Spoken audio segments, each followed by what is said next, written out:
السلام علیکم ورحمۃ اللہ وبرکاتہ۔ وعلیکم السلام ورحمۃ اللہ وبرکاتہ۔ حضرت یہ سوال تھا کہ فجر اور عصر کے بعد مصافحہ کرنا کیسا، جیسا کہ اہل سنت کے حضرات کرتے ہیں اپنے اپنے مسجدوں میں، اور لوگ سوال کرتے ہیں کہ مصافحہ صحیح بات نہیں ہے، نہیں کرنا چاہیے۔ نحمدہ و نصلی علی رسولہ الکریم، اما بعد۔ فجر، عصر اور باقی دوسری نمازوں کے بعد مصافحہ کرنا بالکل جائز ہے، بالکل صحیح ہے، اور حدیث میں اس کا ذکر آیا ہے۔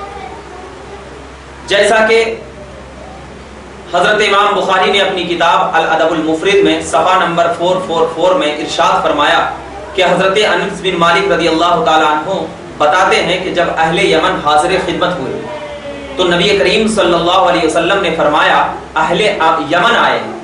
کیا فرمایا؟ اہل یمن آئے ہیں، یہ تم سے بھی زیادہ نرم دل ہیں، تم سے بھی زیادہ نرم دل ہیں، یہ سب سے پہلے مصافحہ کرنے والے تھے۔ یہ سب سے پہلے کیا تھے؟ مصافحہ کرنے والے تھے۔ تو نبی نے اہل یمن کو نرم دل کیوں بتایا؟ سب سے پہلے مصافحہ کرنے والے تھے۔ مطلب یہ ہے کہ مصافحہ کرنے سے دل میں نرمی پیدا ہوتی ہے، دل میں نرمی پیدا ہوتی ہے، محبت پیدا ہوتی ہے۔ اور دوسری حدیث میں حضرت براء بن عازب رضی اللہ تعالیٰ عنہ نے بتایا کہ سلام یوں پورا ہوتا ہے کہ تم سلام کے بعد بھی مصافحہ کیا کرو۔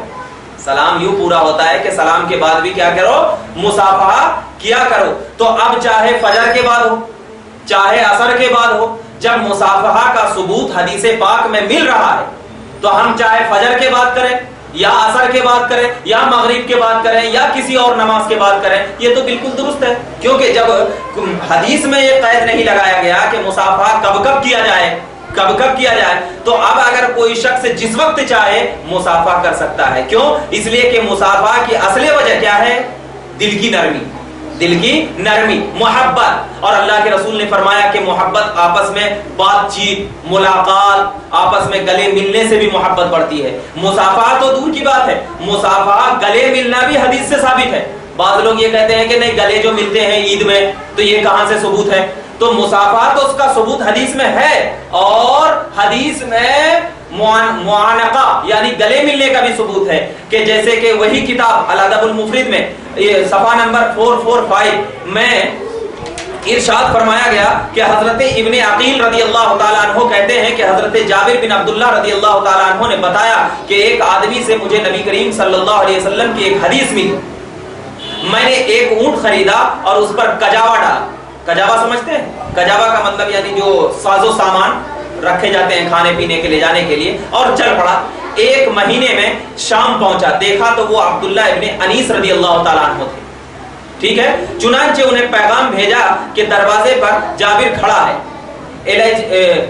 جابر کھڑا ہے، ایلچی یعنی ایلچی کا مطلب ہوتا ہے نوکر، دربان نے واپس آ کر پوچھا کہ تم جابر بن عبداللہ رضی اللہ عنہ ہو؟ میں نے کہا ہاں۔ چنانچہ عبداللہ رضی اللہ عنہ باہر آئے اور مجھ سے گلے ملے۔ مجھ سے کیا ملے؟ گلے ملے۔ میں نے کہا مجھے آپ کے پاس ایک حدیث کا پتہ چلا ہے براہ راست، جسے میں سن نہیں سکا، اندیشہ ہے کہ کہیں میں یا آپ مر نہ جائیں اور حدیث کم نہ ہو جائے، حدیث کیا ہو جائے؟ کم ہو جائے۔ انہوں نے بتایا کہ میں نے نبی کریم صلی اللہ علیہ وسلم سے سنا تھا کہ آپ نے فرمایا کہ اللہ تعالیٰ حشر کے دن لوگوں کو ننگا اور بے ختنہ اور بری حالت میں اٹھائے گا۔ ہم نے عرض کیا کہ یہ ہم کیا چیز ہے؟ آپ نے فرمایا ان کے ساتھ خالی ہوں گے، اللہ ایسی آواز دے گا جسے دور والے سنیں گے۔ میرے خیال میں آپ نے یہ بھی فرمایا کہ جسے قریب والے سن سکتے ہیں، آواز دینے والا رک جائے گا، میں بادشاہ ہوں، ایسا ممکن نہیں کہ کوئی اہل جنت میں اس وقت تک داخل ہو جائے جب تک کہ اس پر کسی دوزخی کا حق ہے، یوں ہی یہ بھی ممکن نہیں کہ کوئی دوزخی دوزخ میں داخل ہو تو اس پر کسی جنتی کا حق ہو۔ میں نے عبداللہ رضی اللہ تعالیٰ عنہ سے عرض کی یہ کیوں کر ممکن ہوگا جبکہ ہم تو ننگے اور بے سامان اٹھیں گے؟ آپ نے فرمایا یہ تمہاری نیکیوں اور برائیوں کے لیے دینے سے ممکن ہوگا۔ یہ پوری لمبی حدیث ہے، اس میں مجھے ایک چیز بتانا ہے آپ کو کہ حضرت جابر رضی اللہ تعالیٰ عنہ جب پہنچے تو حضرت عبداللہ آ کر کے حضرت جابر سے گلے ملے، حضرت جابر سے گلے ملے۔ تو اگر گلے ملنا یہ کوئی شرک اور بدعت ہوتا اور جائز نہ ہوتا تو پھر دونوں آپس میں صحابی کیوں گلے ملتے؟ تو گلے ملنا کیا ہے؟ یہ محبت کی دلیل ہے. تو مصافحہ کرنا، گلے ملنا، یہ حدیث پاک سے ثابت ہے، اس کی کوئی تردید نہیں کر سکتا. اب وہی شخص تردید کر سکتا ہے جو کہ جاہل، جو کہ کیا ہو؟ جاہل ہو. لہذا گلے ملنا صحابی کی سنت ہے، مصافحہ کرنا صحابی کی سنت ہے. تو لہذا گلے ملنا، مصافحہ کرنا اور ہاتھوں کو چومنا، پیروں کو چومنا، یہ سب بھی حدیث پاک میں ہے. جیسے کہ ہاتھوں کو چومنے کے سلسلے میں حدیث پاک ہے، اور ادب المفرد میں صفحہ نمبر 447 میں کہ حضرت عبداللہ ابن عمر رضی اللہ تعالیٰ عنہ بتاتے ہیں کہ ہم ایک غزوہ کے لیے گئے، جنگ کے لیے گئے، تو لوگوں نے منہ پھیر لیا اور ہٹ گئے. ہم نے سوچا کہ ہم نبی کریم صلی اللہ علیہ وسلم کو کیا منہ دکھائیں گے، کیا منہ دکھائیں گے. الی آخری پوری حدیث ہے، پوری حدیث ہے. اس میں یہ بات ذکر کی گئی ہے کہ جب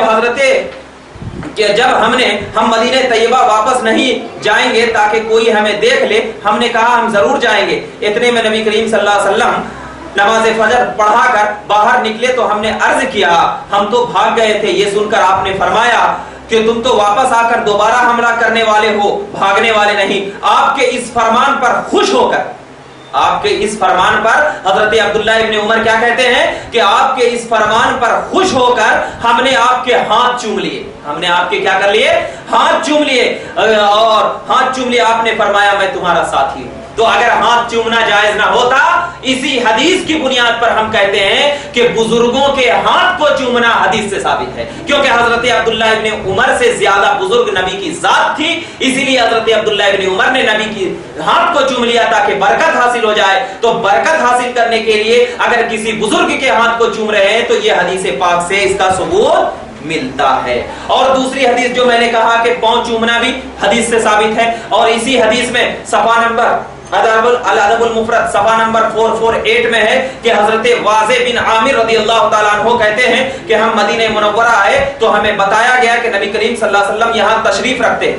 یہاں کیا رکھتے ہیں؟ تشریف رکھتے ہیں. ہم نے آپ کے دونوں ہاتھ پاؤں بوسے دینے کے لیے تھام لیے، چومنے کے لیے کیا کر لیے؟ تھام لیے. ان تمام حدیثوں سے یہ بات ثابت ہو رہی ہے کہ ہاتھ چومنا، پاؤں چومنا، مصافحہ کرنا، گلے کا ملنا، یہ تمام چیزیں حدیث پاک سے اس کا ثبوت ہے. اب کوئی شخص یہ کہے کہ نہیں اس کا کوئی ثبوت نہیں ہے، اس کی کوئی حقیقت نہیں ہے، اس کی کوئی وجود نہیں ہے، تو یہ سراسر حدیث کا انکار کر رہا ہے، اور حدیث کا انکار کرنے والا گمراہ ہے. لہذا چاہیے کہ پہلے حدیث کو سمجھے اور حدیث کو سمجھ کر کے حدیث پر عمل کرے. اللہ کی بارگاہ میں دعا ہے کہ ہمیں حدیث پر عمل کرنے کی توفیق عطا فرمائے. وآخر الدعوانا الحمدللہ رب العالمین. السلام علیکم.